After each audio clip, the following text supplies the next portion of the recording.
Who's the number one YouTuber you watch? Grant Cohn. You gotta watch him. He's got the best information on sports.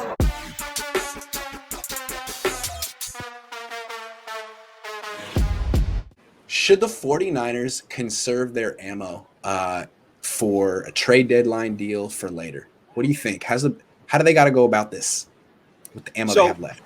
It feels like last year we spent money needlessly, right? There was a clear point in time where injuries had ravaged this team, and we were no longer a legitimate Super Bowl contender, let alone making any sort of push in the playoffs. And yet, as the injuries mounted, instead of replacing them with just serviceable low-end contracts, we added on a few multi-million-dollar deals that didn't quite pan out. Ziggy Ansah was one, right? There were a couple of edge rushers that we tried to bring in where we wasted millions that would have carried over to this year.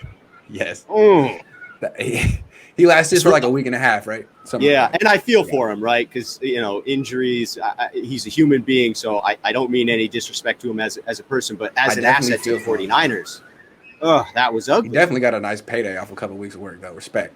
American dream. He did. So this year, we need to be more cognizant of 2022, 2023 are the years that Trey is going to be coming into his own. Those are the years where we're really pushing for it, right? So save that money. So I think that other than a couple of bargain signings in free agency, an edge rusher, if we have any other injuries, may have to bring somebody in. I think that we wait until closer to the trade deadline. And that way we can see if we're really a contender. We can see if we're in the thick of it. Other teams will have dropped out of contention. So there'll be a new batch of players that could potentially be available. But it gives us a better sense of where we are. And we can save those cap dollars till the following year if we don't end up needing them this year. Yeah. I mean, we talked about it earlier, why we feel that, they may not have as much ammo as it looks because they haven't signed all their draft picks and they haven't extended Fred Warner yet. So they may not have much ammo right now to spend, but here's what I'm saying. I don't think this team is a Super Bowl team right now as constructed. I just don't. I mean, it might have a chance, but I think Tampa's clearly better.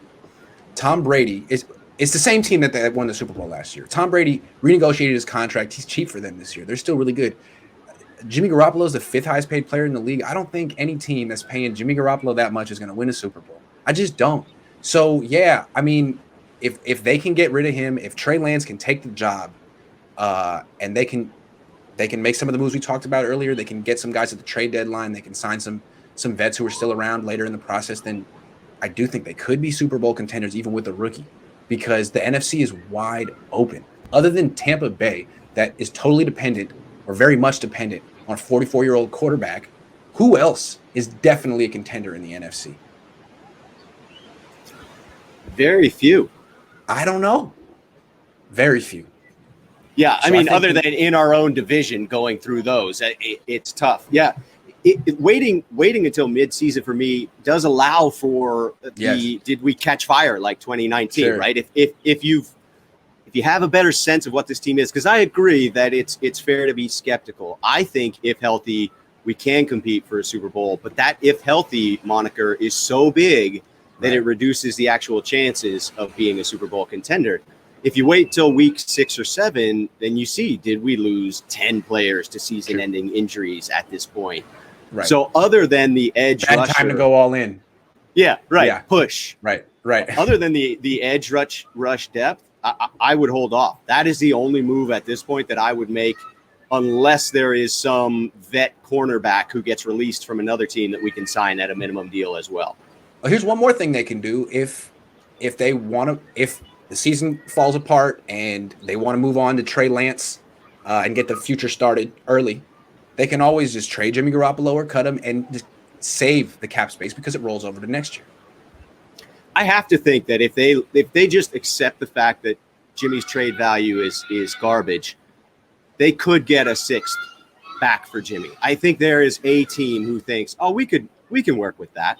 We can bring him up. And honestly, if you're just looking to the future, getting that money off of the books is almost more important than the draft capital that you're going to get back. Because the likelihood, to your point earlier, as much as it pains me to say this, Grant, the likelihood of Jimmy making it healthy through the entire year and then recouping a 1 or a 2+ in a trade for him next offseason is highly unlikely. Yeah. I got one more thought on this. San Fran 49er fan says, sorry, late to the show. If we had stuck with the run game, Jimmy G would have a ring. That's all you need to know about Jimmy G. I guess the way I feel about Jimmy G is like he's the Niners' Jared Goff. Jared Goff went to a Super Bowl. Jared Goff had a terrific record with the Rams. He won 2 out of 3 starts, 66% of his starts. Jimmy's at like 70%. They're similar. I mean, the Rams, it took them 2 years to really come to terms with the fact they needed to move on. And I think the Niners, it could take them 2 years too. After you go to the Super Bowl, it's hard to move on. I'm sure the Rams had a lot of stuff, but he took us there. He's not taking you back. And I'm sorry. I think the Rams finally got it. Like, this guy's not taking us back, man. And the Niners will get there eventually. And when they do, they'll move on.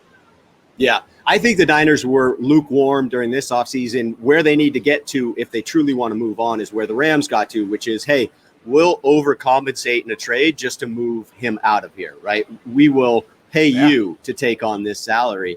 And I think that's the unfortunate at Jimmy's current level of play and injury history. That's the unfortunate reality with him is that, to your point, no one's going to pay $25 million for him this year, except for the 49ers.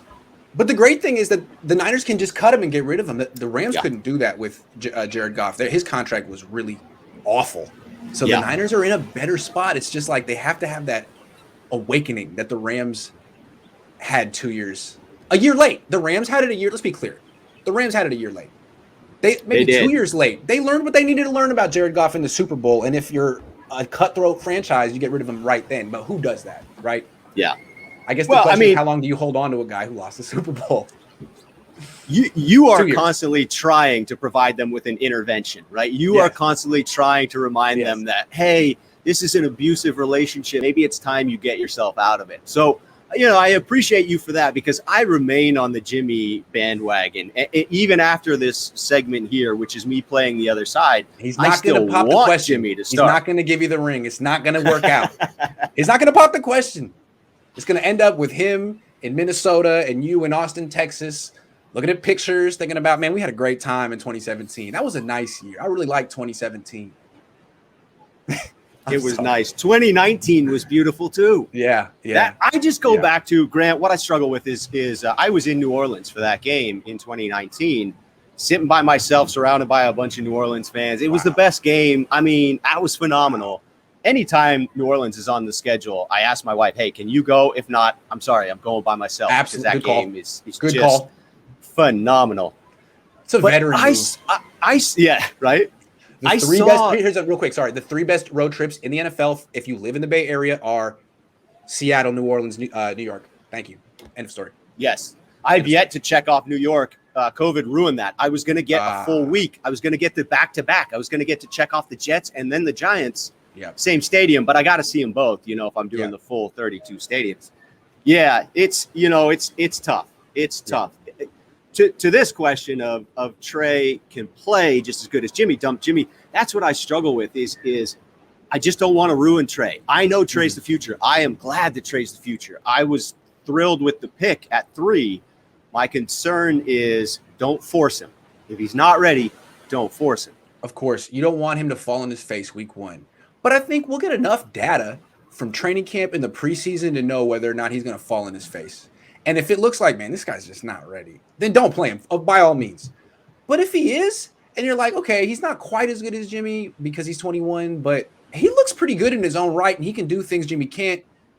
Just the future's now. Come on. It's like, the Rams waited 2 years to replace Jared Goff. They didn't have Matt Stafford on the roster. It's not like they were like, well, we got Stafford, but Jared took us to the Super Bowl. So no, man, he's right here. He's on the team. You traded. You made the move. You've given up on Jimmy. He's there. So if he's ready, man, I don't know. I'm getting excited. Yeah, okay. And hey, by preseason, you may have the Panthers have seen enough of Sam Darnold to realize, well, we wasted that trade bait, and maybe they're looking for a quarterback. So maybe they want there's Jimmy. A chance. Yeah, there's a chance. True. All right. Thank you so much for giving me your time. Thank you for calling back in on your hot spot.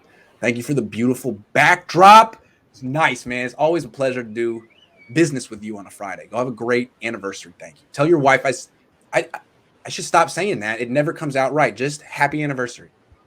It's a happy I anniversary. appreciate that, Grant. Yes. And I'm glad that you didn't just take a shot with my wife, as I've seen you do with others. That It never comes out right. It never sounds right. So I just it sounds fine. You're giving yourself too hard of a time about that. But hey, man, I appreciate you having me on. Yes, everyone, go find my YouTube channel. It's Rob Shu, just like you see spelled on here.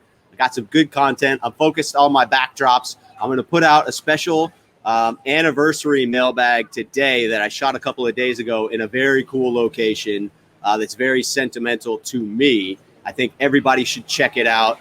Always great being on here, Grant, man. Just a pleasure to talk 49ers. Likewise, everything that Rob produces is of the highest quality. You will see that if you check out his YouTube. So subscribe right now. And to mine as well. I'm sure you already do. Thank you very much, everyone. Mahalo. Mahalo. Mahalo.